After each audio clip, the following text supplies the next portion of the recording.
Okay, I think we're good. All right, so this is the January 2025 meeting of the FAC, and let's get started. So, let me get the agenda up here. My apologies. Here it is. Okay. So I'll screen share actually. If I can safely screen share, let's see if I can safely screen share.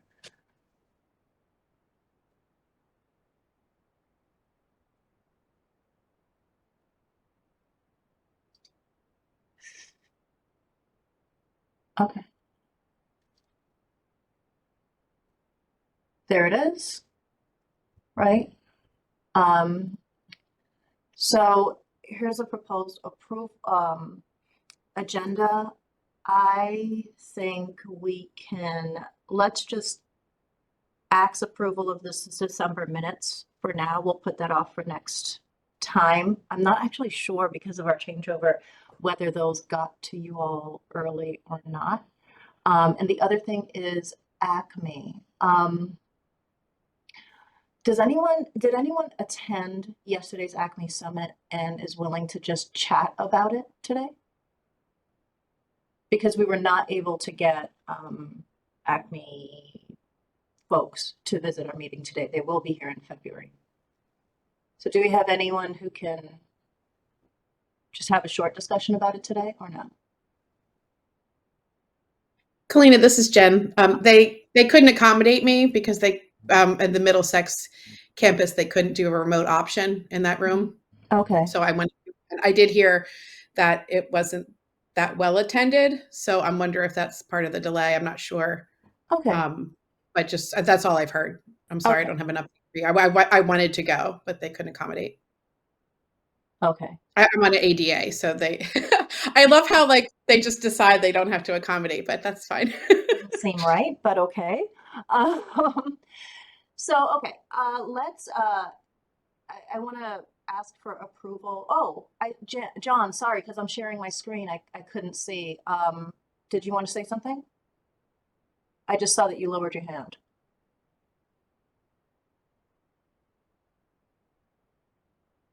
No?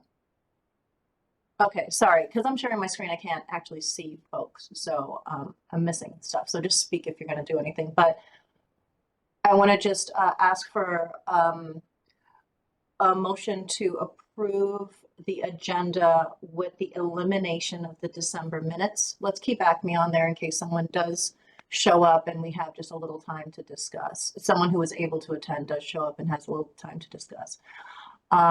Is there a motion to approve the agenda? Yes, I motion to approve the agenda. Thank you. A second? I'll second, Matt Keeney. Okay. Are there any objections? Okay. And hi, Mike. Yay. Okay, now we're in good shape. We've got universities with us. All right. So I guess let's get started. We are not doing. Sorry, Mike. Everything's frozen for me. Can you hear me? Yes, I can hear you.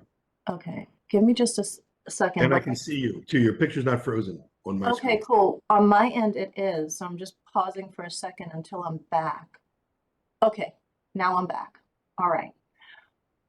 Oh, that's because I've duplicated my WebEx somehow. There's I had trouble logging in. There seems to be something different with WebEx happening. I don't know if anybody else has the same problem, but I think it's mine needs to be updated, it says, which is not mine, but the university's setup. So I guess I don't know what that means, but it took me a while to get in. Yeah, it's a little glitchy for me, but I think it's glitchy. Yeah. Okay, so I don't know if I mentioned to everyone, but so Brendan says he won't be joining us until just about 2 o'clock. There's just so many meetings across the system. Today it's the first week of the semester, right? So there's a lot of competition at this meeting time. So Brendan should be with us in a bit. I'm going to, this should be a relatively short meeting. He had intended to do a presentation that he thinks probably would be better done next time. I had invited James Gentile, who heads up the ACME work group, very late, very late. It's not his fault that he wasn't able to attend. But I heard about the ACME summit late, so I invited them this week. None of the folks who head up the group are available this afternoon because, again, there's a CT State Senate meeting at this exact time also. So I've asked them to come next time. So that's February 21st, and they will be here next time to fill us in on ACME so we can have a discussion about it. And when we get to the ACME item on the agenda, I think we can probably get to this committee has talked about ACME for so long. We've spent so much time. We've produced so many reports. We've had so many work groups, but there might be a need to maybe some of us have a conversation in advance of the meeting on in February so that we'll be well prepared for it and can ask good questions. So depending on what you've heard about the summit or your participation in any of the courses that come out of the group, we can make that determination. For now, I think that I'll just go through the. Alina, I just want to Yes. say in the chat, John, you were talking about John before, and Yeah. you were calling in. He has a chat mark that he says he was at ACME, but people can't hear him, so he's going to log off and log back in. So that would be we great. might have a report on ACME. Okay, lovely. So that'll be great. We'll get that in a little bit. Hopefully he can get his mic working. All right. So I'm just going to very briefly, I guess, discuss the reports that came up at the board meeting yesterday. There were no real actions. It was really just a presentation of reports. I did not attend, neither did I listen to the last finance meeting. So hopefully when Brendan comes, he can let us know anything that came up at that meeting. But yesterday, the majority of the meeting was the presentation of the system's HEFSAB report. So remember, HEFSAB is the Higher Ed Financial Sustainability Advisory Board at the legislature that's made up of members of the Higher Ed Committee and the Appropriations Committee. And given the fact that, we're really going to need significant funding again this year, the output of that is going to be really consequential for our future. So Chancellor Chang presented what they presented to the HEFSAB committee. A few things stood out to me, and I've shared each of these with you, though just an hour or two ago. We didn't get the HEFSAB or the Healthcare Task Force reports until immediately before the board meeting yesterday.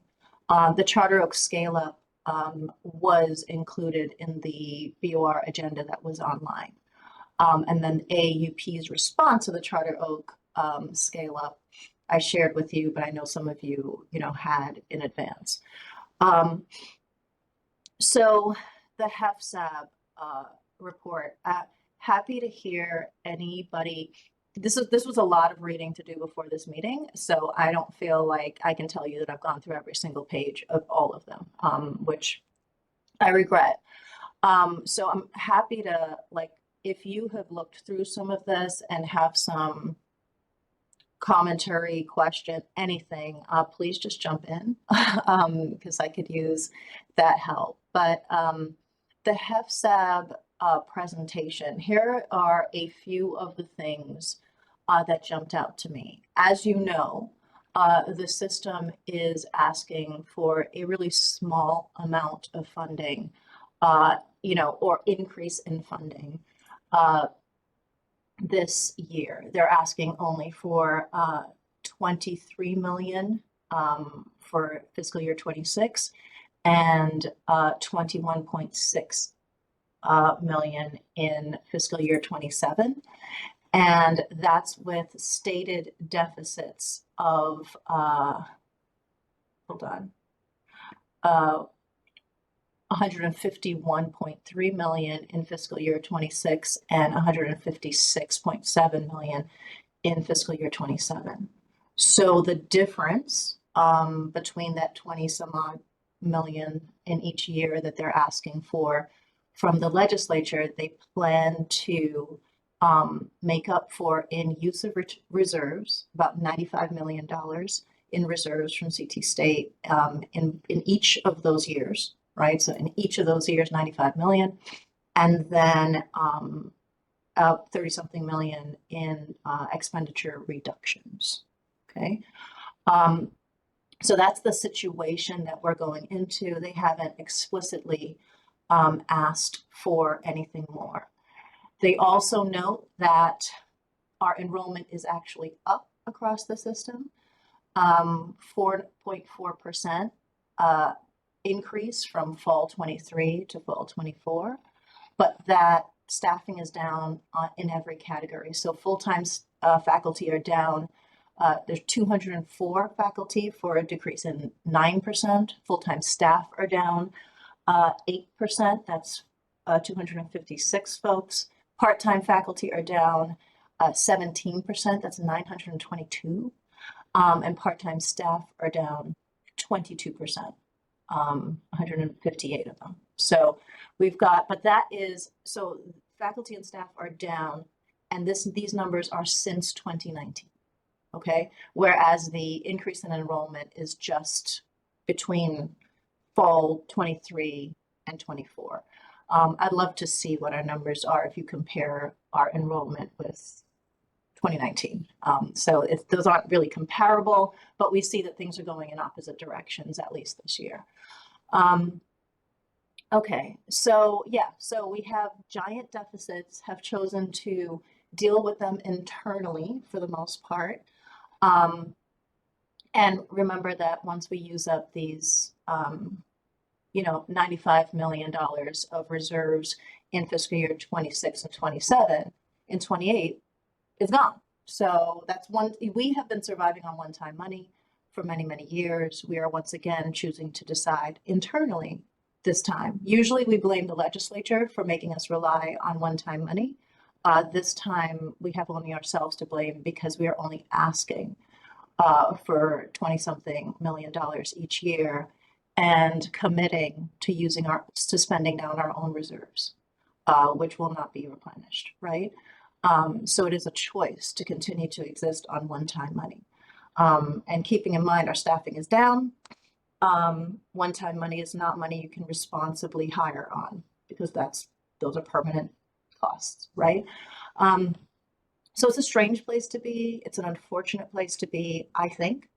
But if you can see some ambivalence in this presentation because the system is simultaneously not asking for enough, taking on our own deficit mitigation, spending one-time money without asking for enough from the legislature, but also heavily advertising our benefits to the state. And I think pretty successfully, right, about how we serve residents of Connecticut and our graduates remain residents of Connecticut. We know we have workforce needs, et cetera. So I know that those who have actually watched the FAC committee meeting were impressed at the extent to which, while on paper, the system doesn't seem to be asking for what it needs or advocating for us as much as it should, they're certainly sort of verbally explaining that, hey, we could do better. I think that they are just conceding to what seem to be the limitations of the budget. Those were my sort of the things that stood out most to me about HAFSAB, that they simultaneously market us well enough to make an excellent argument for actual state funding, not use of reserves for years on end, to the point that who knows if we're financially viable in 28, Like, where is this huge infusion of money going to come from in 28 if it's not there in the next 2 years? Because remember, we are at a moment where we're doing exceptionally well financially as a state. There's a lot of money in the state. So if not now, I don't know when. They have the ability to make that argument. They have chosen not to for some reason. So I think it might be on us to make that argument, to really just look at what are the deficits they have stated and to fail to accept their concession to simply relying on our own one-time money again for the next biennium and ask for the entirety of it, which is, again, 151.3 million in fiscal year 26 and 159.7 million in fiscal year 27. Okay. Any other observations or anything on the HEPSAB presentation? Yeah, Mike. I don't have much to. Oops. Yeah, I don't have much to say. I just want to ask a question. Did were you and Brian able to say anything at the meeting about that very concern, that question about why they're not asking for the money and you know that the full amount instead of just 25 million? I mean, I didn't. I probably had an opportunity to, but I didn't. But I do know that I hope that Brenda and I have opportunities to engage directly with the state legislature, with the higher ed chairs, with the appropriation chairs, to just make that point. So, Okay. but Thanks. yes, we didn't. Thanks. Anyone else? Okay. Wait a minute. Just let me do one more thing, Kalina. Uh-huh. I guess you would have told this if you knew this, but is there any kind of rumor going around or scuttlebutt about what that approach was? Why they chose that approach? Is anybody kind of considering that? I mean, I don't mean rumor that's made up, but more like, is anybody talking about what the strategy was? No, I mean, Okay. I think the sort of understanding is that the sort of received view is that, again, this is very much the governor's board, which means that our system office staff serves at the pleasure of the governor. And we know what he thinks about increased spending. We know where he is on the budget. We know that he asked for mid-year concessions in a year where he was hiding, what was it, $340 or $360 million in interest from the ARPA funds, insisting on putting everything towards past pension instead of spending it on services. So we know where he stands. That's not conjecture. He's very clear that he does not want to invest in our system. So, I think that the system actually gave us a lot to work with last year by naming the deficit. And this year they've just gone entirely in the opposite direction. And are hiding the deficit, but at least it's on the paper there so we can use it, right? They're asking for this small amount. I'm also going to suggest, this is just me, that when you have a chancellor who in the news is getting so much criticism, he might not be in a position to risk much like he did last year in creating and naming the number that we actually need, right? He's a bit compromised and at the mercy of the governor, and it would make sense to ask for a little. That's my conjecture, right? So it falls on us yet again, I think. But I do think, once again, whatever those deficit numbers are the need. This claim of excessive reserves at CT State is insane, given the size of our deficit just last year. So anything that's being claimed as reserves, I think, are hidden cuts, right? That's money we've chosen to not spend. And it's so-called reserves, but they're holdbacks, right? So it's, that's the way I see it. Anyway, that makes sense? Yes, I was trying to unmute to say thank you. Yes, thank Sure. you. Yeah. I mean, and this is something that I hope to address as I'm outlining a an FAC report to the legislature, right? There are so many structural issues with our board structure, et cetera, right? And with accountability is a structural concept.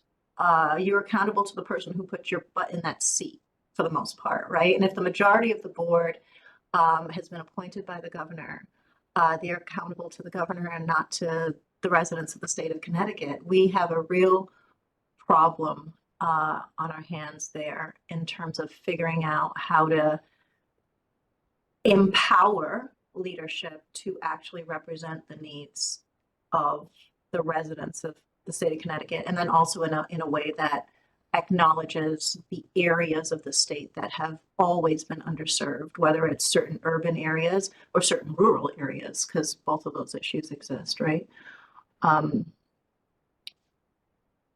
So, and until then, they're going to just have to, they're going to rely on our unpaid labor to lobby for them to do the job that supposedly the system office was put in place to achieve. But in fact, they can only ever really successfully achieve the opposite. Because for the entirety of its existence, we have existed only ever on one-time money with no guarantees of the future. So there's a significant problem there and a need for like a reconstitution of that board and the way that it functions. Because there are problems with individuals, for damn sure, but it is also a structural problem.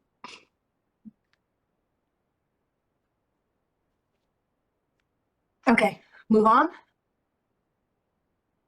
Okay, so I'll move on to the exciting mess yesterday. So somehow, on the first week of the semester, while we are all setting up classes and some of us are submitting grades for winter classes and, everything is everywhere, there are like, I want to say 30, if not more,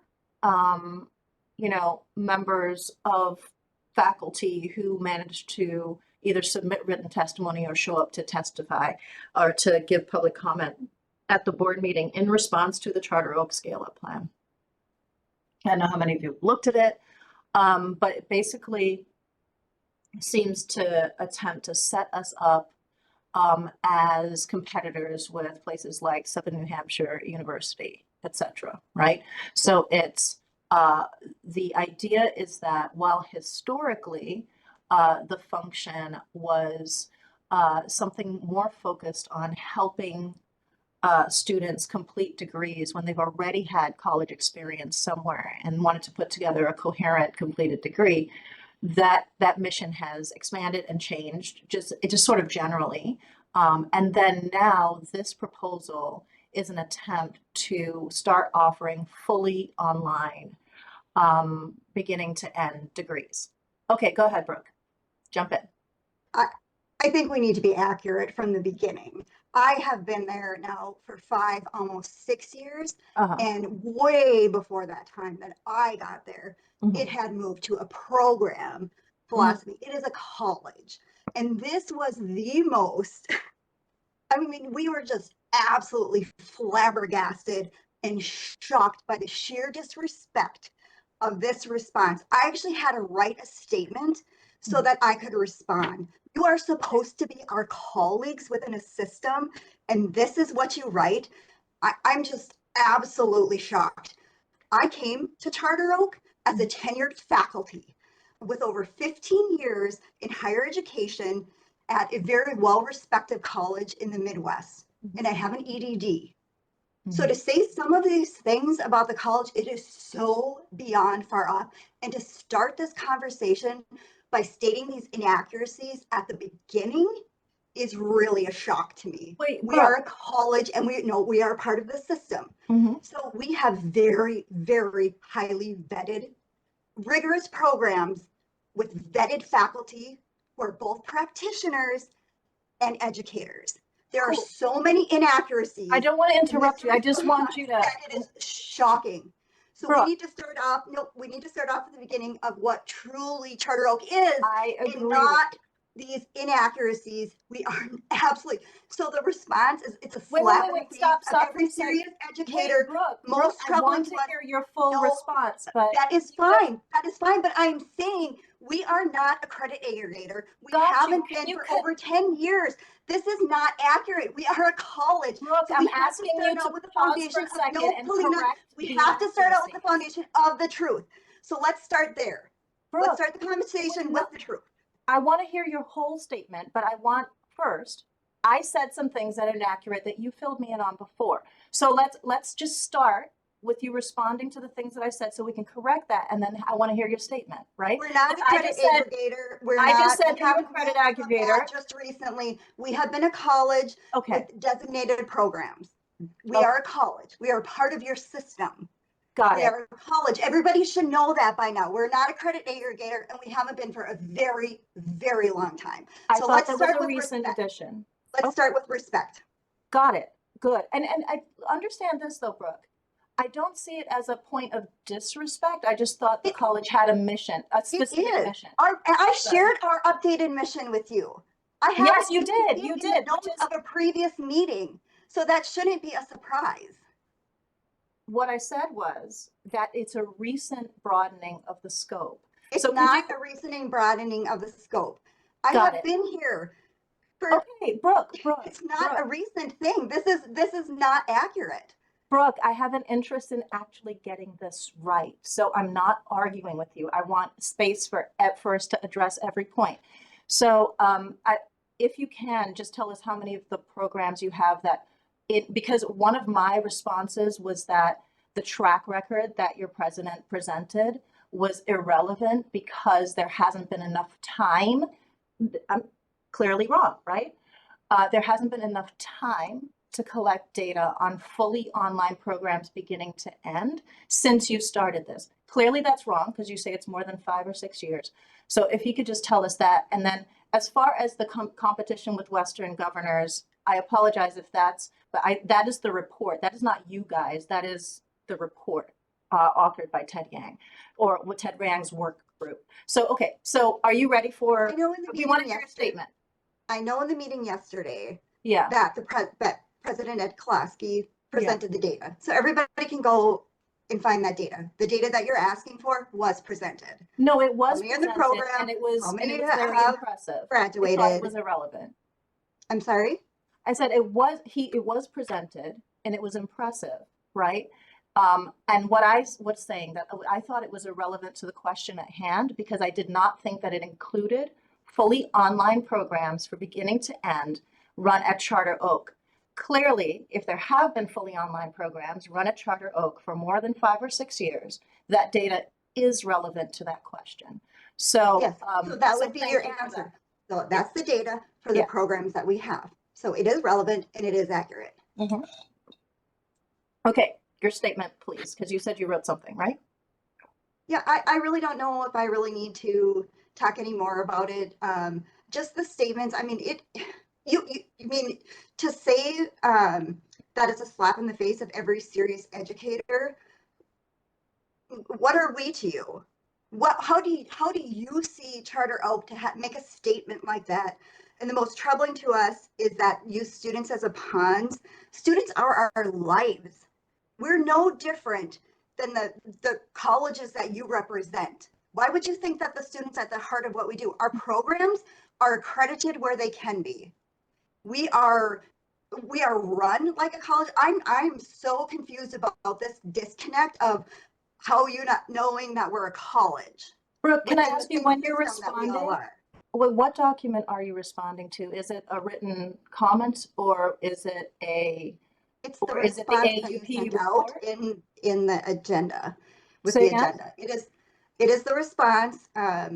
There's no evidence towards indicates that this board cares about student education. Rebranding a diploma mill does not change its essential nature. So I mean, I really feel bad because I think that obviously everybody has the right to voice concerns, but I really feel now that it's been overshadowed by just the sheer disrespect and really the fabrications written in this response. It's super unfortunate because I believe we could have, it could have come across so much better. I think that there needs to be real education in terms of college as part of your system, what they are before. And here's the thing, we have representatives on this committee. Not one person reached out for clarification or for questions. So what's my validity on the FAC? Why was I not asked any of these questions? I would have happily provided that to you, and in a better way, because right now when I read this, my heart races. I am an educator. That's what I do. That's my career, and I love what I do. So to have these insults, and that's all they are. This whole document is full of insults. Brooke, This is my response now. I just want to make sure that we're clear. This document was not authored by the FAC. It was. So you weren't there. So you were part of that yesterday, and in the responses, or part of this response. I did. Well, hold on. I did respond, and my response is on video for the meeting, right? And I do continue to have concerns, and I want to say what they are. But that document is not an FAC document, which is not to say that I don't sympathize with it. I do think in particular that beginning where it says rebranding a diploma mill, I don't believe that they're talking about Charter Oak. I think they're talking about the concept presented in the Charter Oak Scale Up Plan, which does resemble what one might call a diploma mill. Those are different things. Like I said, your president was very clear about the track record of success that Charter Oak has had. And if you have been running fully online programs for a long time, that track record of success is really meaningful. However, the thing that was proposed in the Charter Oak Scale Up Plan is not what you've been doing for the past few years, and includes a lot of improvements that I would say are wild wishes at best. So that is my major concern, because as a member of the community college, right, we also were subjected to a large scale structural change, right? I know, and I respected that and listened to your concerns, because that was the whole entire last year. I know. Has been just that. Right. And I have felt with you, and I've agreed on a lot of that. But so it's really shocking to be part of this community, to have this type of report come out, and to have this lack of knowledge of what we are. I just want to give you an example, Clinton, because I do have to go to another meeting. When it talks about, because I am the healthcare chair, that's me. When it specifically says healthcare, social work, and technology, they are already current departments within our college. We are more focusing on terminology than rebranding. So for example, yes, we all are called a department right now, but as we grow and change, we are looking to look at terms that are more represented by universities and colleges. So we might decide to call it the School of Education, the School of Healthcare. That doesn't mean they're not created or there's something in resemblance of that. That's where I have the issues, where I think if we were just asked, we could have simply explained some of this, whereas it's saying. How soon do you have to leave? I have to leave at 2 for another meeting. So we have a few minutes. Okay, so we have a couple comments here, and I wish I could talk a little bit about, because again, the things that I sent you, none of them are authored by me or any entity associated with this committee. And I think this committee has reason to have serious concerns about another large-scale structural plan that is built on unrealistic wishes, that is unfunded, that speaks about free tuition, that from where I don't know, that speaks about things like best-in-class technology, that seems to have ignored certain key expenses that we need to make sure that any such transition is responsible. And while in theory, if you have best-in-class technology, free tuition, and all of these things, I think Regent Yang makes a good point that all of us are at risk of losing students to any entity, in-state or out of state, that provides this. And what we should be doing is making sure that we are providing something of good quality. I agree with that. And that's a real problem that we have to deal with. And Charter Oak has proposed a solution to that. My issue is that it is schematic at best. There are no sources of funding identified. Like, to irresponsibly jump into something that is not well enough informed is the only problem that we should have at this point. And we should also I agree with you. And I think everyone should be able to voice that, but that's not what this is. This is just a scathing report that's slandering your colleagues. That's it. That's all I get out of it, because that I'm your colleague and that's what I see. So unfortunately, Brooke, let me overshadows what you're saying, because I agree with what you're saying. We should be able to have that conversation. Okay. But I'm coming to you from the point of, wow, this was blindsiding to us. Brooke, I just want to repeat, because this is a public meeting and I want to be very clear, because I take my responsibility as representing all faculty, right, very seriously. I had no part in authoring that report. I shared it because it exists and it was shared with the chair of the board. And those are the comments of colleagues across the system, but there should be more time for actual conversation, because, you know, and I do want to suggest that we reserve some time in our next meeting to have a conversation and to have a presentation from members of faculty at Charter Oak to get your perspective on this. Because I do not want to see y'all yanked through what we've been yanked through. We are all like, I'm looking at excellent members of faculty here who are terrified that we are harming our own students because of what we have been dragged through, and the kinds of resources that we've actually been given as opposed to what we need, right? So that is the major issue on a committee like this, and that is always the issue. I will never presume to tell you how to teach a class or what is adequate. That's our job as professionals. The problem has always been that these board members and managers have told us what to do. And this is another such incident of that, because I don't see enough faculty participation, unless I missed it, on that committee. There was another report yesterday that was much better and it showed the difference, right? Okay, so Brooke, I hope that you'll have time.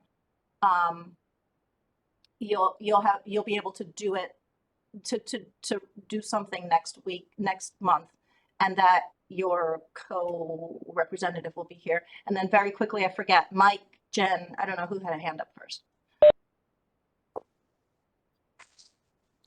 No, Jen, you want to go first? Sure. Thanks. I just wanted to speak very briefly about what I see as the heart of this committee, which I think is always talking about big picture stuff. And Brooke, I just want to say that I had my entire program dismantled. I came here to teach developmental English and it got eliminated. And I understand so much when things feel really personal. And I don't in any way want to say this to like discount your feelings at all. And I'm so glad you feel like this is a safe space to share those conversations. I just want to speak to the point that I think that some of the language in general is about the ways that we're getting away from teaching and not having those conversations, and about across the system for all of us. I think that the concern is like with PACT, right? Where we have guided pathways advisors putting students into too many classes when they can't read and write, and ignoring the whole problem with how we're doing the underdiagnosis of dyslexia in elementary schools in Connecticut, and why we have these students coming in who can't read and write, and the elimination of the programs. So I think on many levels, when people talk about concerns about massive amounts of credit hours and moving students through, and not about the teaching and the scaffolding and where students are and why it's so important to teach the reading and writing, as an example, I think that it can start to feel personal. And I will just tell you that I spent so much time after PA 1240 happened and then after the elimination of developmental, really grappling with whether I can even stay in the system. So I just want to speak just very briefly to say that I believe that I'm not countering anything you're saying, but I do think that the spirit of this committee has always been one of the big picture ideas. And I'm sorry that you're feeling like there was to any extent, a personal attack about your institution, because I don't think that's I think it's valid if that's how you feel, but I just want you to know that I just hope that you remember that the FAC is like a highly charged group of like lots of issues. It's kind of like, it's so hard for us to remove ourselves from like the bigger issue. I think what Colleen is speaking about is commentary about a larger issue happening everywhere.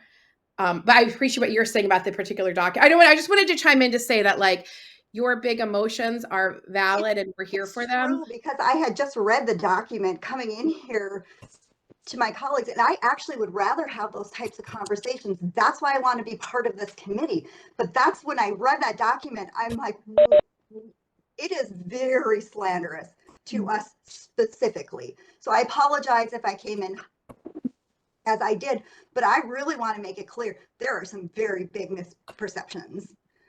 So I thank you for that, and I agree, and I hope that's what this committee is about, and I do want to have conversations like that. Yeah, Brooke, yes. I wanted to say thank you for just being blunt, right? I appreciate it. That is what this committee is for. And as long as you're able to speak this clearly to it, our conversation about it has only just started, right? This is the conversation. And we will continue it next month to make sure, because FAC does need to have a part in this conversation. We haven't yet, right? There was just a meeting at which it was evident that there's going to be a lot of strife over this this proposal. So now we need to inform ourselves so we can weigh in an informed way. That's why we have multiple Charter Oak representatives here. So thank you. I'm so glad that you're willing to do it, because I know what it's like to be in a meeting and be the voice of opposition. It's not the easiest. So thanks. Go ahead, Mike. Thanks, Kalina.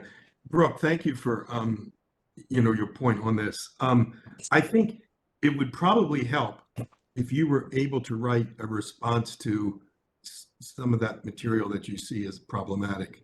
And because a lot of people, I don't know, did you see I presume one of the pieces you're referring to is the piece by Louise Williams.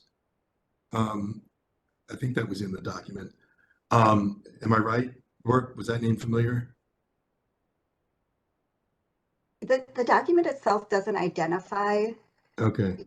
It's just very strictly Okay. kind of, well, all I want to say is that I think it would be worth it to both to write a response that covers the issues you're concerned about and the issues that are misunderstandings and slanders, and because I think a lot of people aren't going to hear it unless you have a response and it gets distributed. That's all I want to say. I mean, in other words, I think what you're saying is valuable, but it's more than we have to hear it. We can't even report this back to our people because it's so full. So I would really be interested in seeing, some, response that's coherent and accurate to the statements that you found to be slanderous and misrepresenting. That would really be helpful to me, and I think to a lot of other people, because then we could submit that, or what's the other word? Distribute that to the people at our institutions, because they're going to see the other document without necessarily getting a response. Does that make sense? Brooke, I just want to know does that seem like something that would be able to do? You'd be absolutely, able to do? and I appreciate the recommendation. I think that's probably the most appropriate way to go about it. Yeah. Thank you for the recommendation. Sure. I think Brendan has his hand up. So there are more hands, Brendan and then Patrice. Yeah, I'm sorry I had to arrive late. I was triple booked for this hour. And so I'm kind of inferring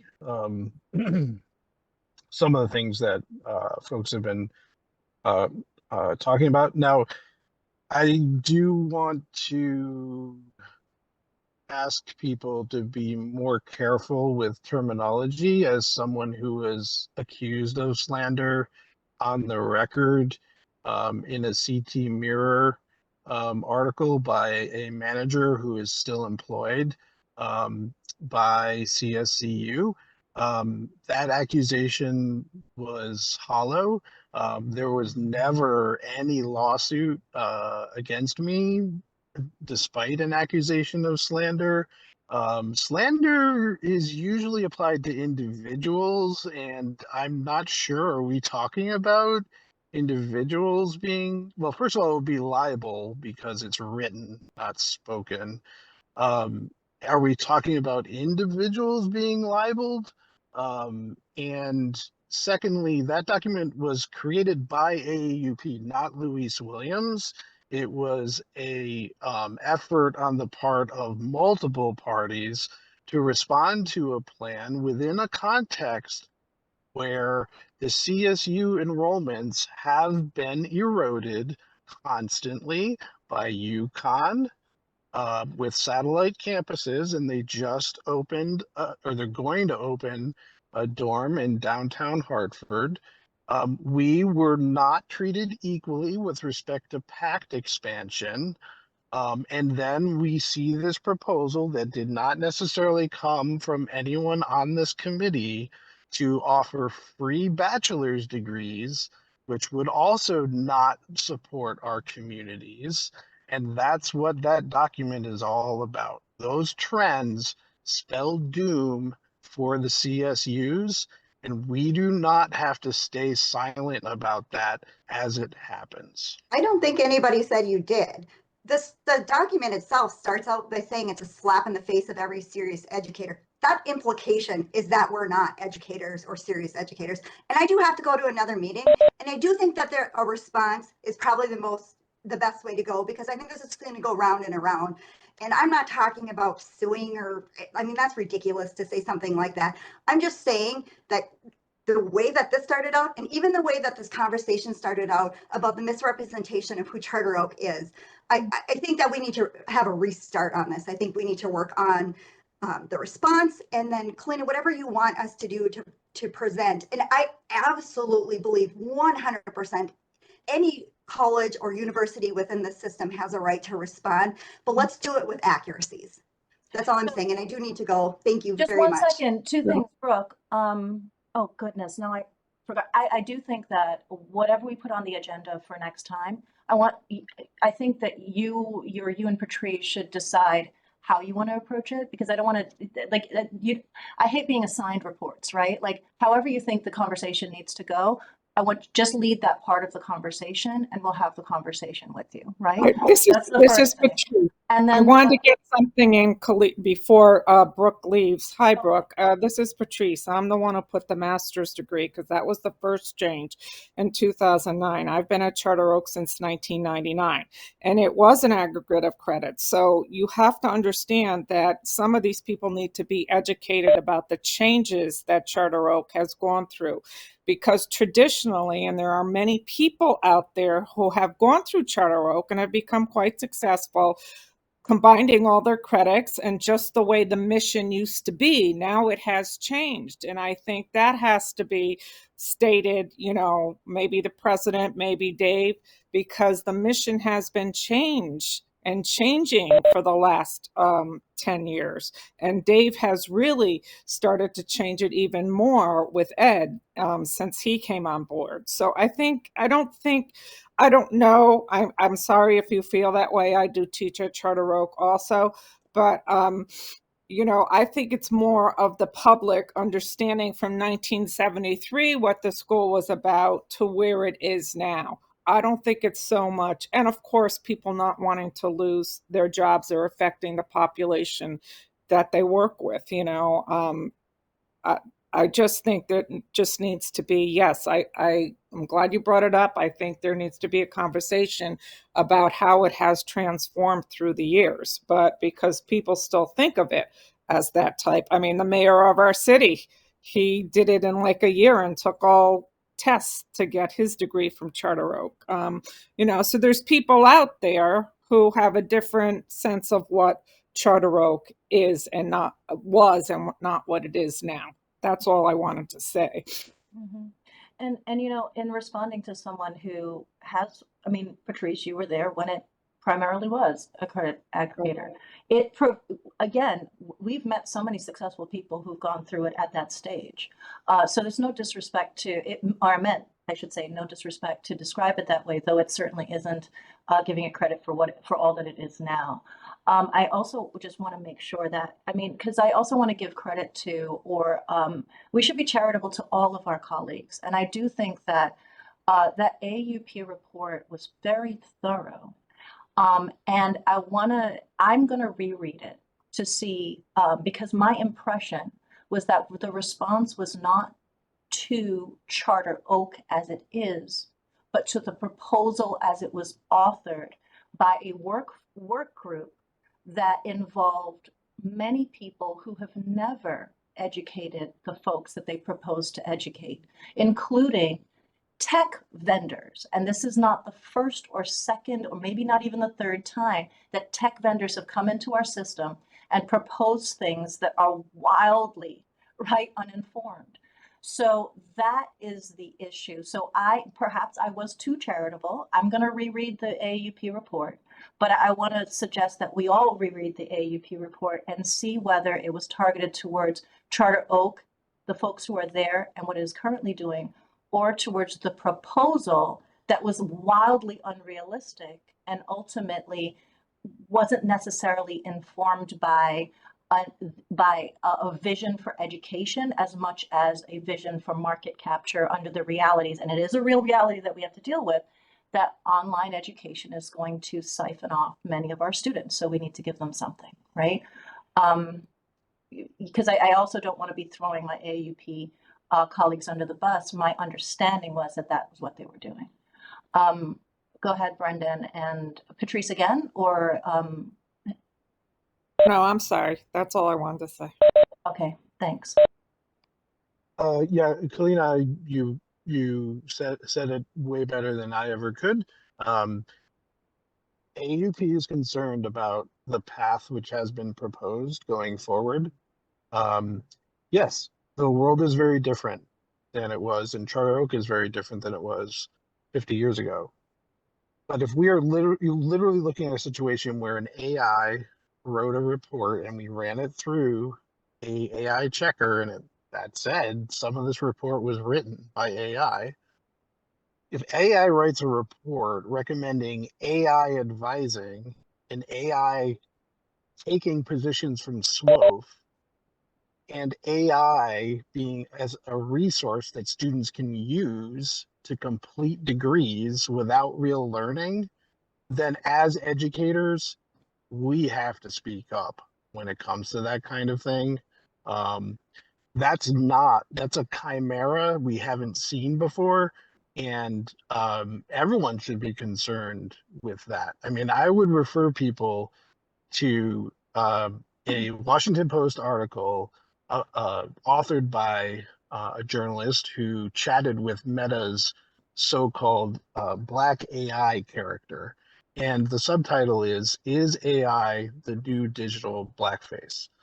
Mhm. How is AI going to support our students, our populations, when it is not created by diverse communities?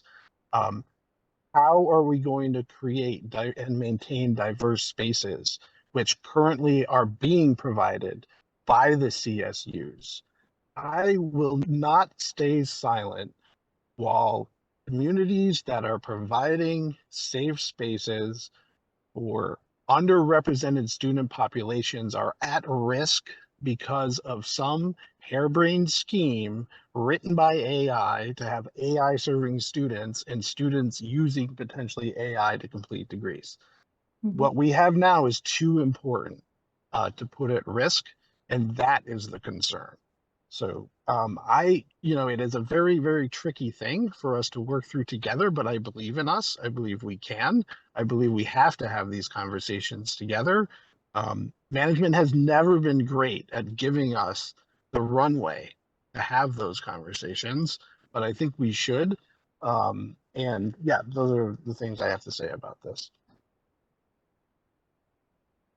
Alternatively, Brendan, I can interpret what you said as the machines have won, and perhaps I just want to go over to the winning side and keep myself safe. Sorry. No, I mean, what you're saying is so important, and I think we haven't spoken enough.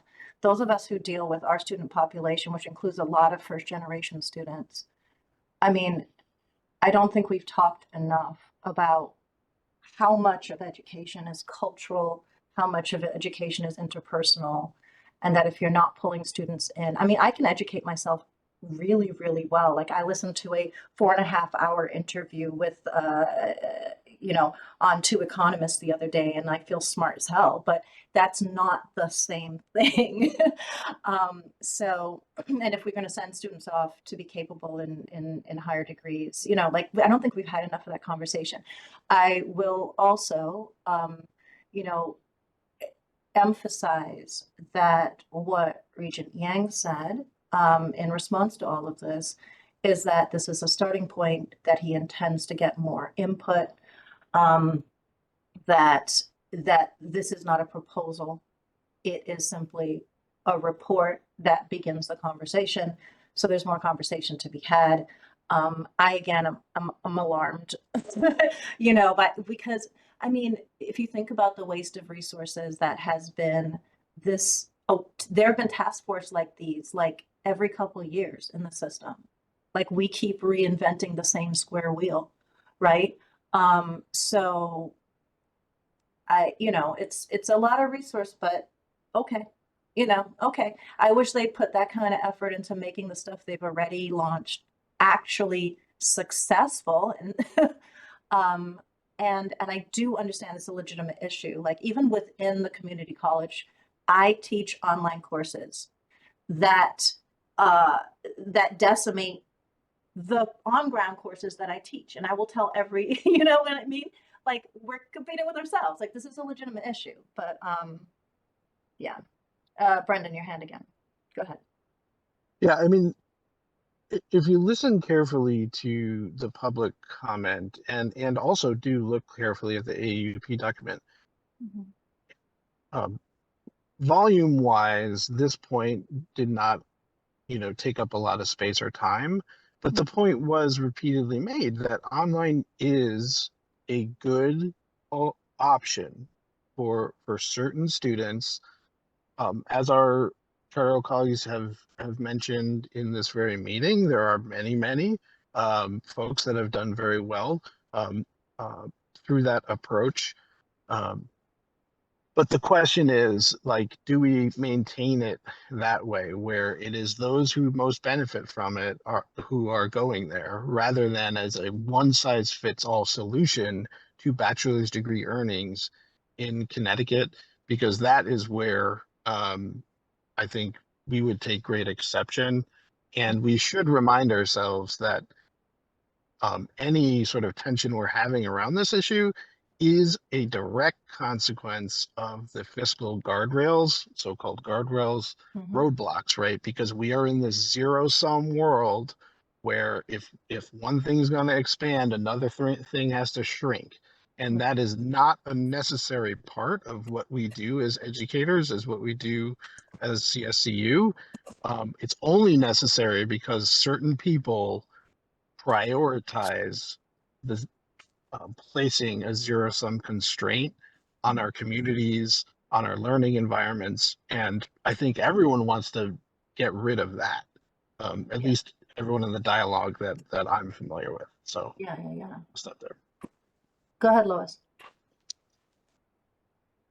Just this is pushing our students to online.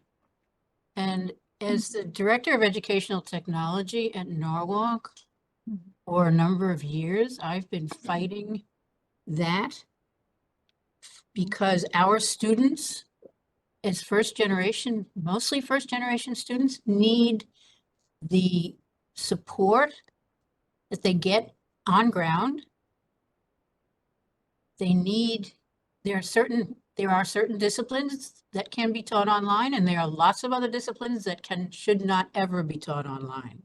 I personally would not like to have a nurse take care of me who has gotten an online degree or a doctor. This is a problem. We are pushing our students to online. And this is the last thing we should be doing. That should be an option for some of them, for some of their life issues, but not a whole degree, not for us to be doing this to all of our students. And that's what we're doing. And that, as far as I'm concerned, is the basis of all this. And this doesn't surprise me that they're pushing, they're doing this now. I saw this coming. But it's a real problem as far as I'm concerned. There might be differences of opinion about online. I happen to agree with you. But there might be differences of opinion, and there are certainly some students for whom online works, right? They tend to be students who already know they're already good students, right? Or online works when you are in a context where you also have other connections with the community and the campus, right? Like there's all of that, right? But let's pretend we're all completely neutral on what's better, right? I understood, but even if we were completely neutral on online versus traditional versus whatever, we have a system that is talking about systemness, about complementarity and transfer and this and that. And what we're seeing here is a proposal that it so incentivizes, right?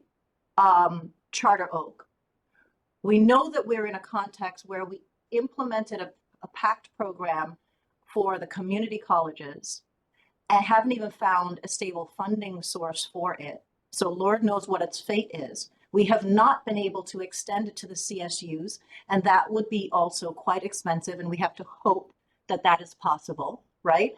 And then, but incentivizes folks towards these fully online degrees, which means that you are always going to be pushing people for whom it is neither appropriate nor desirable towards these degrees. That doesn't seem responsible, right? So like, even if we said, it's fine, choose whatever, I'm neutral, it's a proposal that is incentivizing something. And when you incentivize it that heavily, you're going to always have takers who shouldn't be there in the first place, right? So like, that is the thing. Like, look, we're looking at this as a whole. We're looking at services for the state. We're looking at all of that.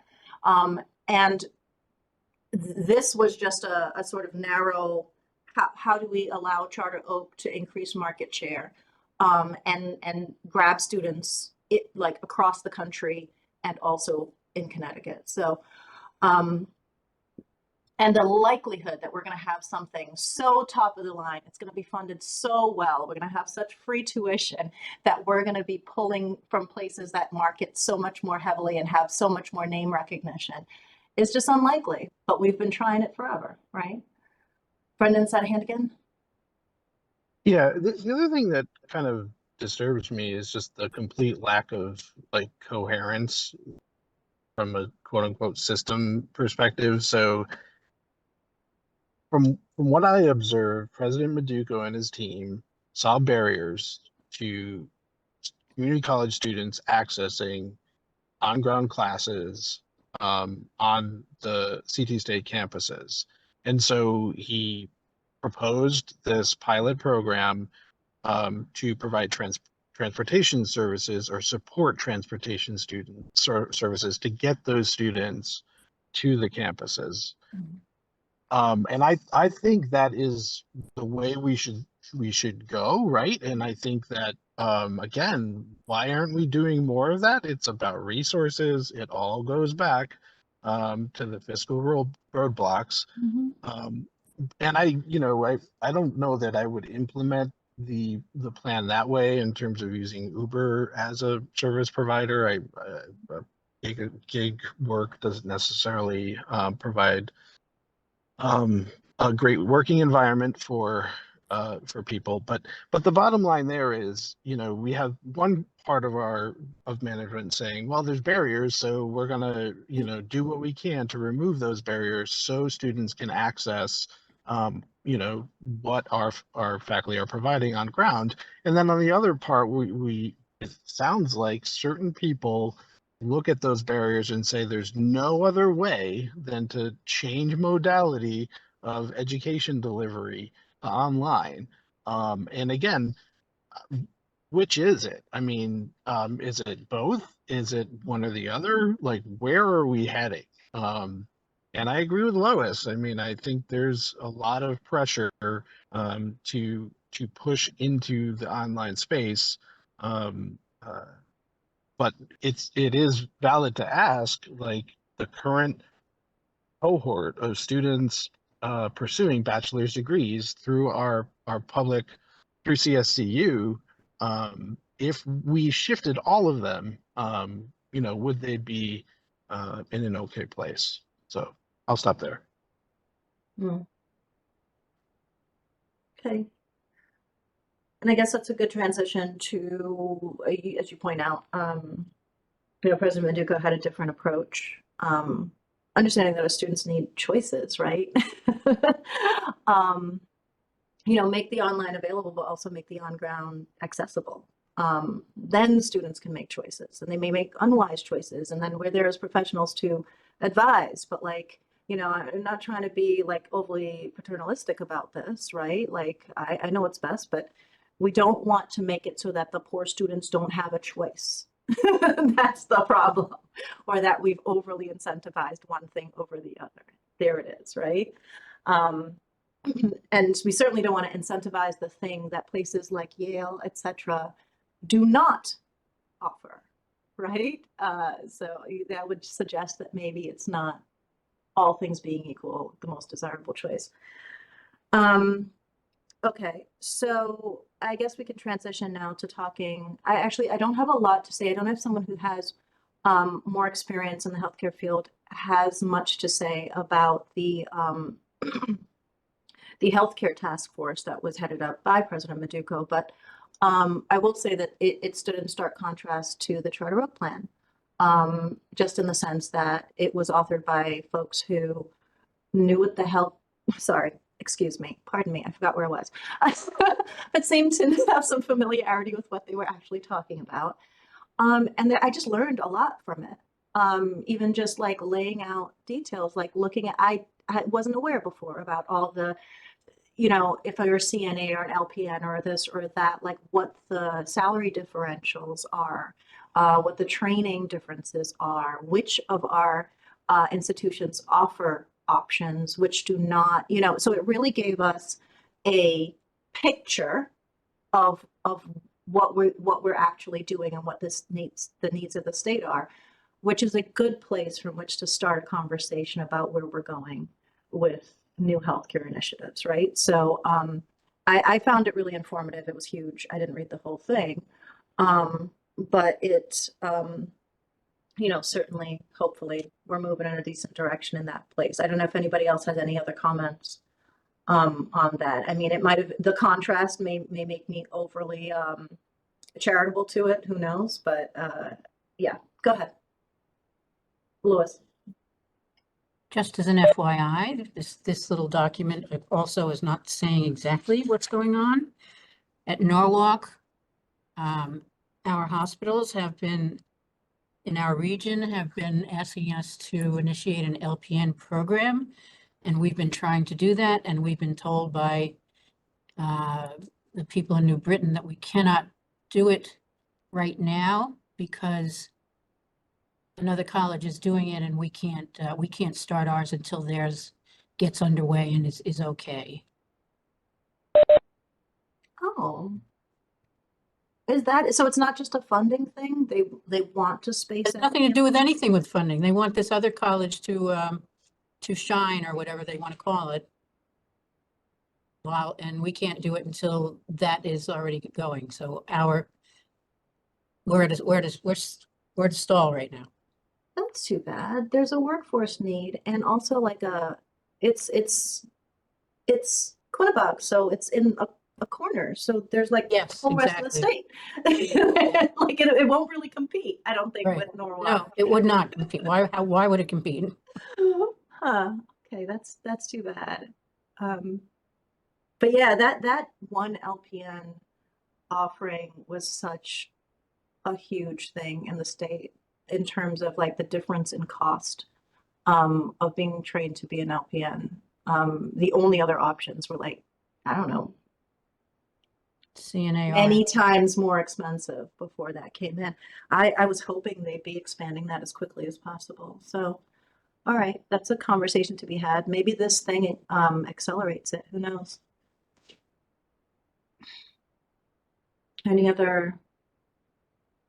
Anything about the healthcare stuff?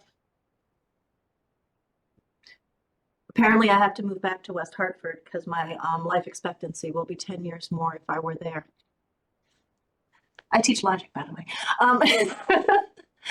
But yeah, the 10-year differential in life expectancy between Hartford and West Hartford, I think, speaks to the basis of like our challenges in the public education system, right? When we get them in higher ed, the discrepancies are stark, and we have to educate everybody.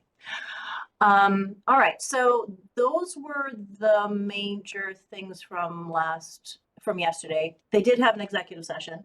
For those of you wondering what's going on, I don't know what it means, but Brendan, do you have anything on the last finance meeting? I had nothing, because I just because I didn't watch it at all. I didn't attend. You there, Brendan?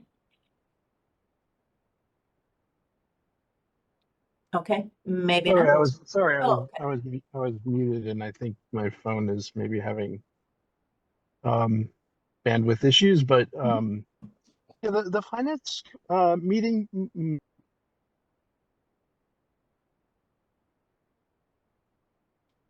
Oh yeah. I can't hear him. Other folks can't either, right? Yeah, I think That's we have correct. bandwidth issues for sure. Okay, we'll pause on that, Brendan, if you can hear me. Oh, Yeah, let's see. I can hear you. Okay, we But can hear you now. Go ahead. Go We ahead. can hear you now. Okay. Ian. all right, yeah, I think sometimes like Wi-Fi grabs my connection and it doesn't work so well. But yeah, so the finance committee mostly focused on capital budgeting. And it was concerning in some sense to see, um, like code compliance, basic code compliance, um, projects that have not been funded, um, so that our facilities aren't where they need to be in terms of just building code and that sort of thing. Again, at the same time that UConn is getting 28 million in funding to build a new dorm in downtown Hartford. I mentioned that it looked like we were being treated differentially, and I believe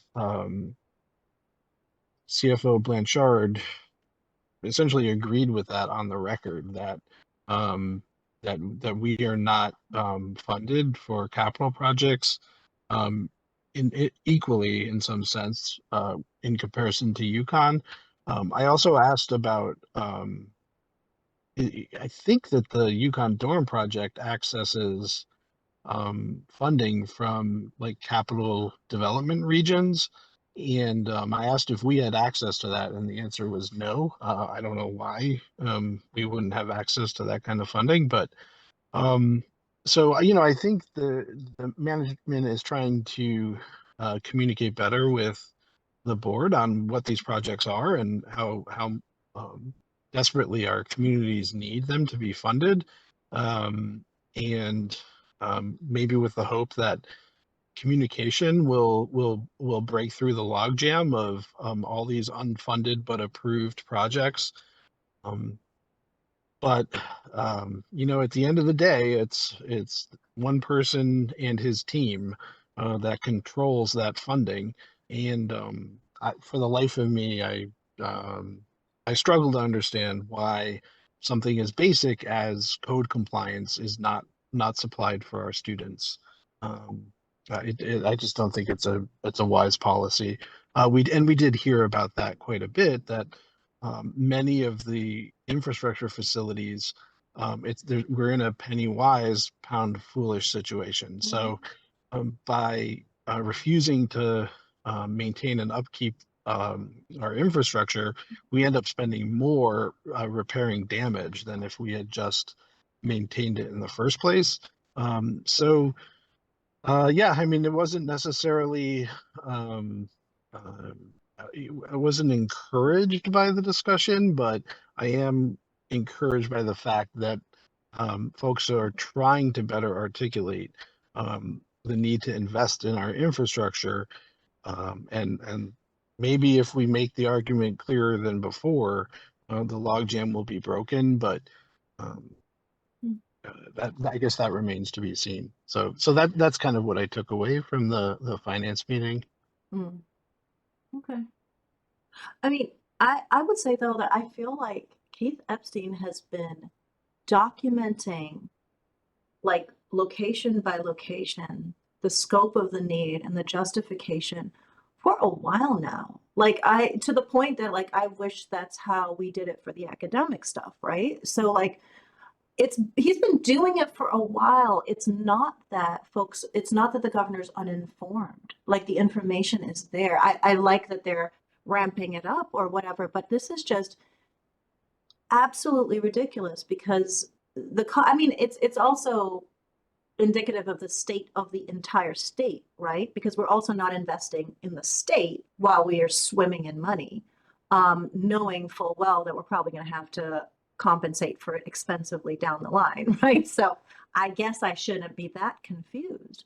But, you know, I did notice that as you were talking, Brendan, I looked because the problem with the bonding committee is that very often they cancel meetings a lot. But it looks like they met as recently as January 15th and just didn't bring up our issues. So like, it's the governor's choice to have or cancel these meetings and also what's on the agenda, and he's starving us out. Unbelievable.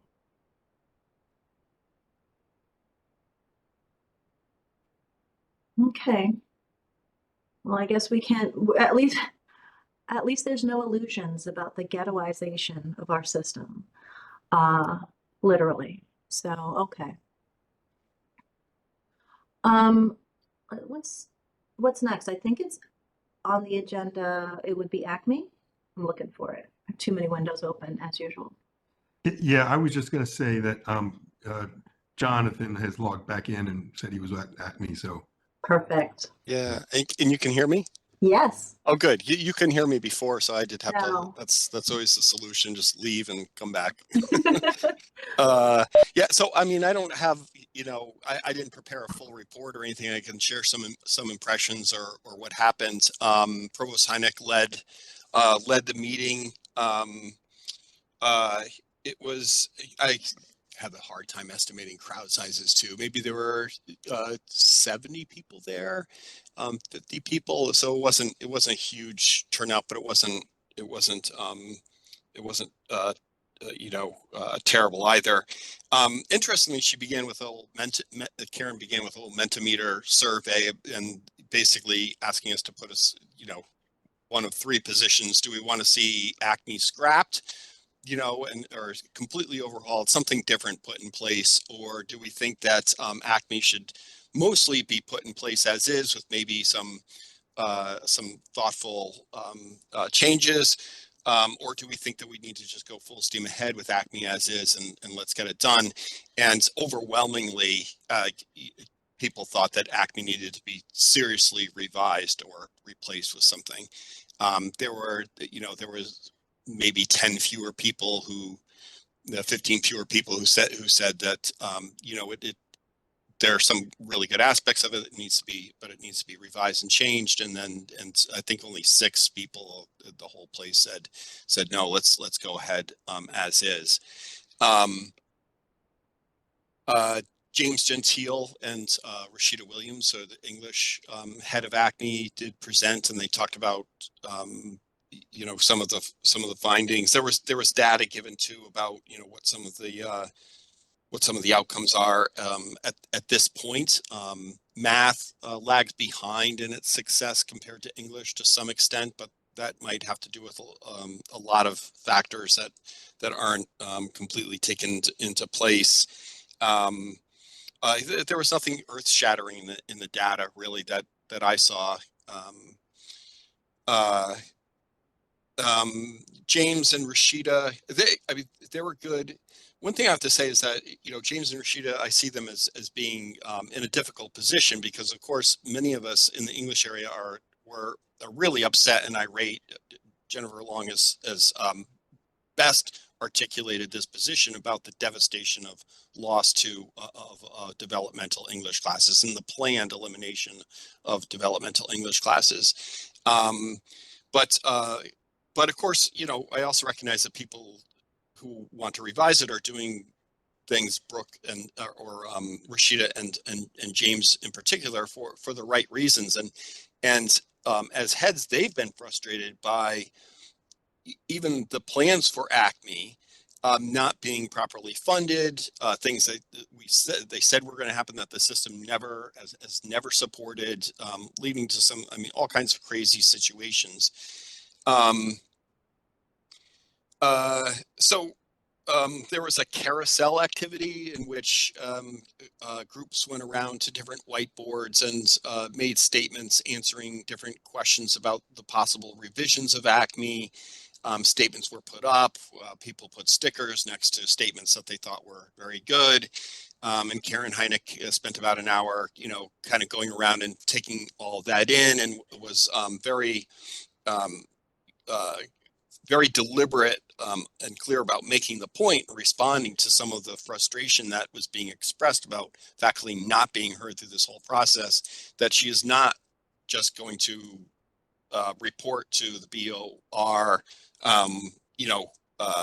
the executive summary so far, but is here yesterday to listen to faculty and wants to make sure that she does get our input and that she incorporates that into the report. She promises to bring back our feedback. So she's at the end, she summarized what she took in from what she could see about what was written and what was voted on in the various statements about ACME, and asked at every juncture, was she missing something? Does someone, is she misrepresenting something? She wants to make sure that she gets the feedback right. So I give her credit for that, although I have to say that I'm not sure that process of going around and writing things on whiteboards and then putting stickies next to statements that we voting in that way in one afternoon is really the best way to kind of capture the complexity and of the issues, of these high stakes issues. But I do feel good that she at least heard us, and that she did take pains to take in some of the feedback, and that she is going to deliver that message to the BOR. At the end, there was a statement made that I thought was interesting. I'm sorry, I'm blanking on a name, but a longtime English professor at Capital.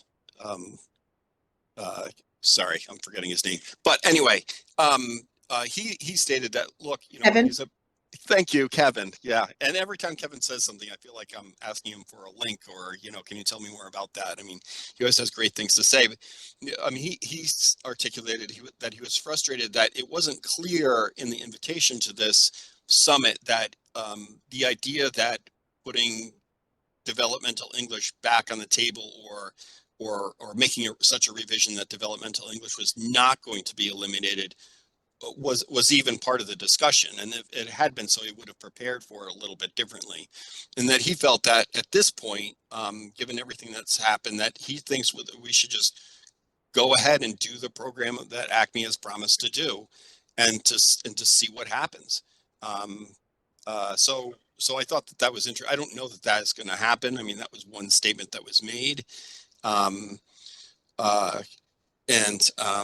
I don't know, those are some of the highlights. And so I think the thing to see next is what actually Karen delivers back to the BOR and what happens from there.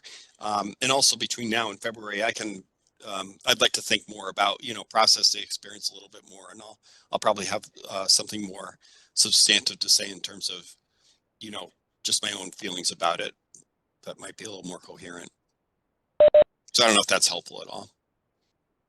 It is. And it actually sounds like, I don't know what to make of summits. I don't even know what they mean, but this one sounds like it really took in a lot of input from the folks who are doing the work. So that's nice. Yeah. It's nice to And, hear. you know, I mean, one thing that just personally and this often happens with these things, I felt like, you know, the summit necessarily, like, we have these big discussions, right? But they're constrained in such a way in terms of like the questions that are asked or the parameters of what we're going to talk about that limit actually what we really need to get at. And yet in individual conversations, we get at some of the things that maybe we hope it can be paradigm shifting.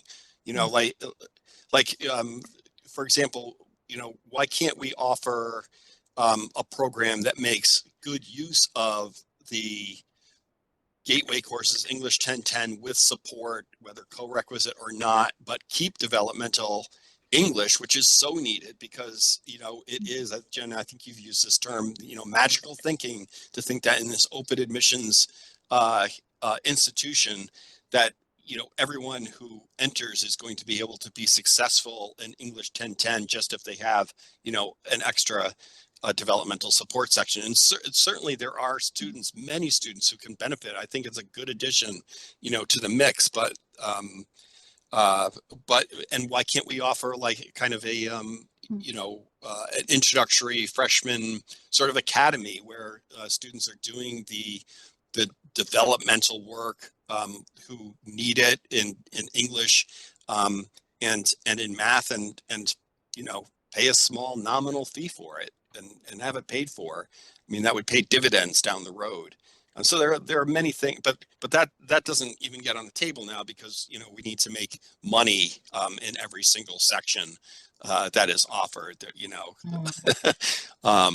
So you know, it doesn't fit into the overall corporatized philosophy, if I can say that about, you know, the approach to education rather than as a public good.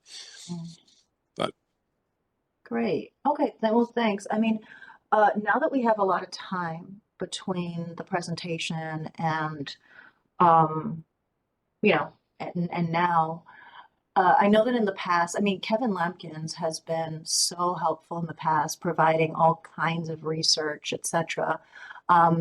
The fact that he would say, let's just try it, try what we have means that there must have been a lot of progress, you know, since the last time we really looked at it in depth. So that's nice to hear. But I will say, like, so as far as the academic content, like that kind of forum is how it should be handled. So I'm glad that it's happening. I think from the perspective of FAC, the things that we have to really be worried about is, you know, we had the California folks come present to us about the how Daniel Judge put it, like the throughput issue, right? About the fact that a lot of the data that's presented to us does not include information about those who entered and then exited, right? About the students that we just ultimately don't serve. And if that data is not included in the data that we're getting, we have to make sure we get it because, you know, from this perspective, the question is, do we or don't we have open enrollment institutions in the state of Connecticut? If our, you know, our gateway math and English courses serve as sorting mechanisms to kick some people back out of our doors, then we do not, in fact, have open enrollment institutions, and everyone should be aware of that and decide how to deal with that, right? So I don't know if their data is, because there are many ways to present the data where you do not take account of the people that you don't serve. And that allows us to look really successful on paper, but just simply exclude the problem population. Again, how many school districts are there in the state? 174 or some craziness like that. Like, There are quite a few of them that we might not be serving. So that I want to make sure we're addressing, like, are we, because I think ACME does something that developmental faculty have been asking for a long time, which is investing in the co-rec model and extending it to math. Like, my understanding was we all understood that that was the best possible, the highest success for the students who were ready for it. Am I right about that? So like ACME actually invests in that, which is great. It's just the other stuff that we have to worry about now, right? Yeah, and you know, there isn't really adequate funding even for that. You know, I mean, like just for, you know, one point that always drives me a little crazy is a student who places into 10-10, 9-10, so the 10-10 with support, cannot do a challenge essay to try to go into 10-10. Okay. Because there's lack of resources. We don't have the capacity to, which, Okay. you know, it doesn't. So there are all kinds of little things like that that don't make sense. And I'm not sure that Kevin's statement was indicates that we've come far enough and that it's good enough that we can go ahead now, or if he was just sort of, you know, saying, you know, enough of being jerked around. We've got to, let's do this then and see what happens with it. And, Yeah. And look at the data. You know, I would rather see us, maybe just personally, I would, the best situation I think is when, you know, arguments change, understandings change, information changes, that we can change course. And, you know, some of the institutions that we've been following behind have actually changed course. So we're following, you know, big ships that have veered off in the other direction because things weren't working out, and we're still trying to follow that wake. Yes, yes, absolutely right. And we see what happened in California. We see what happened in New York, right? So the likelihood, unless we know exactly how we're correcting for that issue, so you know, the likelihood is that we might be heading down the same path. We're going to lose a lot of people in the interim if we're not. So hopefully we'll see that data. And then the other thing that I want to be sure of is that PA 1240 is still, it still exists, right? But we've dismantled the committee that oversaw it. We haven't pursued, this is ultimately going to be a solution that we have to pursue with K through 12. And it will require funding on both ends. And we should be discussing and advocating for that. We've never put the PA 1240 committee back together. There is no understanding of how ACME complies or does not comply with the statute. But as long as that thing exists, we have to be naming, I mean, that is another source of funding. If it exists, the state has to fund it. And we should be making the arguments for what we need to actually comply with it. So, so that's the other thing that I think I want to flag and have a conversation about whenever we manage to get a presentation on this stuff, and then the, you know, the academic details the experts can deal with. Anything else on ACME in the interim? Okay. I think it's old new business after that. Anything you want to talk about?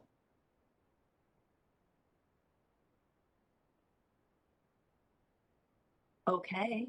Well then, no Andre, so who wants to call it?